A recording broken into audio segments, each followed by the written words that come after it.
बिस्मिल्लाहिर्रहमानिर्रहीम अस्सलाम वालेकुम। आज भारत के अंदर तकरीबन 2 करोड़ से जायद सिखों के लिए दर्दनाक डे है, जब उनका सबसे मशहूर सिंगर जिसने हालिया पिछले काफ़ी सालों में पंजाबी सनमा और पंजाबी म्यूजिक को जो बुलंदी अता की है, आज उस शख्स सिद्धू मूसेवाला को कत्ल कर दिया गया है और दिन दहाड़े पंजाब के अंदर वहां पर कत्ल किया गया। आप हैरान होंगे कि सिर्फ एक दिन पहले आम आदमी पार्टी ने उसकी सिक्योरिटी विदड्रॉ की थी।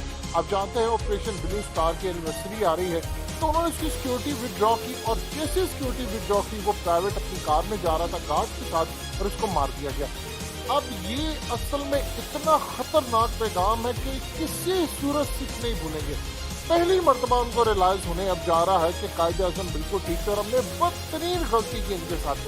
देखिए हालिया दीप सिंह सिद्धू, आप जानते हैं, जिसने लाल किले के ऊपर जाकर झंडा लहराया था सिखों का, निशान साहब, उसको मारा गया। और उसको किस तरह मारा गया कि उसका एक्सीडेंट हुआ है और उसके बाद फाइलें बंद कर दी गई। और सबसे बढ़कर एक बात ये समझ लीजिएगा, वाला ने एक गाना रिलीज किया था आज से तकरीबन 2 साल पहले, पंजाब माई मदरलैंड के नाम से, और उसमें उसने भिंडरावाला को, यानी जो आप जानते हैं सिखों का सबसे बड़ा लीडर कहलाया जाता है और खालिस्तान मूवमेंट का सबसे बड़ा एक आइकॉन जो सिखों के लिए है, जरनैल सिंह भिंडरावाला, उसको उसने प्रमोट किया, ग्लोरीफाई किया और कहा ये हमारा हीरो है।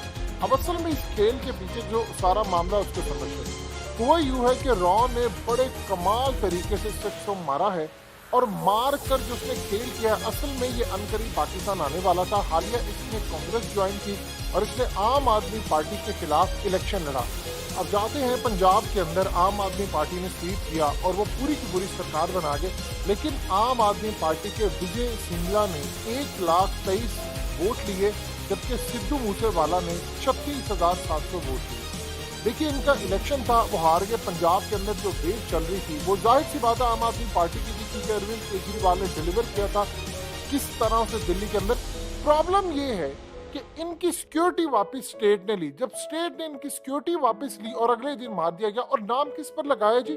कनाडा का जो माफिया है वो बेसिकली गैंग वॉर वाले, उन्होंने मारा। असल में होता यूं है कि जिस तरह टीटीपी को रखा होता है कि आपने रिस्पॉन्सिबिलिटी लेनी है, इसी तरह सिखों की अब टारगेट किलिंग की जा रही है रॉ की जानिब से, और उसमें ब्राह्मण तबके का बहुत बड़ा हाथ है। ये जितनी मोदी इंतहा पसंदी पॉलिसी है ये असल में उसका हिस्सा है। अब प्रॉब्लम ये है कि जो शख्स यूके सिंगल चार्ट, कनाडा, पूरी दुनिया के अंदर तहलका मचा रहा है अपने म्यूजिक से, और आप ये देखिए कि उसको मारने के लिए जो सूरत हाल पैदा होती है तब होती है जब वो खालिस्तान मूवमेंट में शामिल होता है।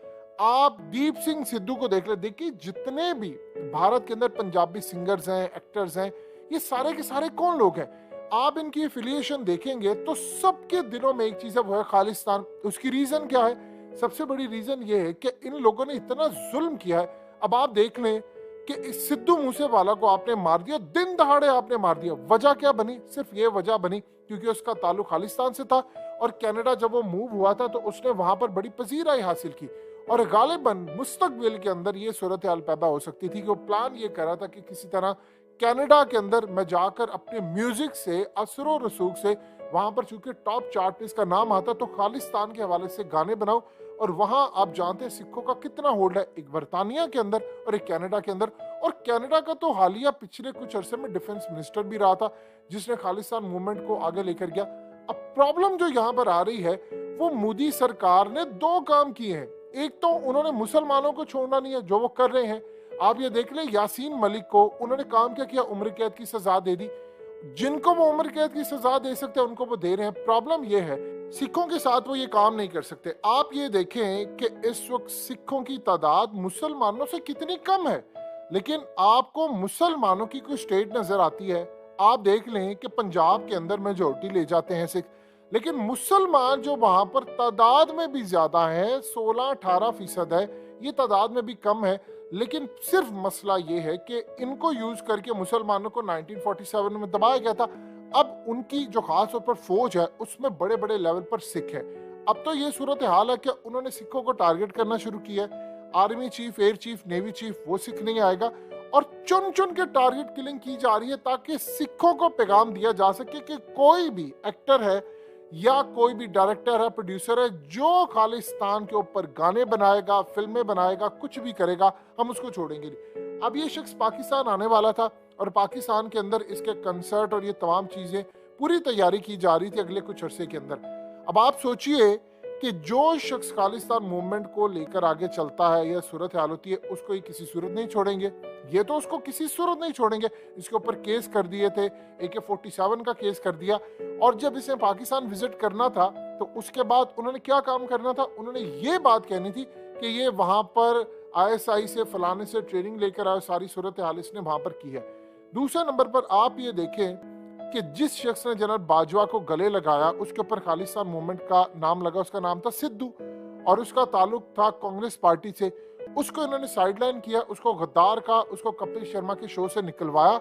उसके बाद एक शख्स दीप सिंह सिद्धू, जिसने लाल किले के ऊपर झंडा लहराया, उस शख्स को इन्होंने मार दिया, 2 फायरिंग कर दिए। तीसरा आप देखिए, तीसरे का नाम सिद्धू मूसेवाला, यानी ये बेसिकली उसका स्टेज नेम है जिससे वो जाना जाता है। ऐसे उसका नाम था शुभदीप सिंह सिद्धू, लेकिन सिद्धू उसके नाम में आता था, उसने अपना नाम स्टेज का सिद्धू मूसेवाला रखा।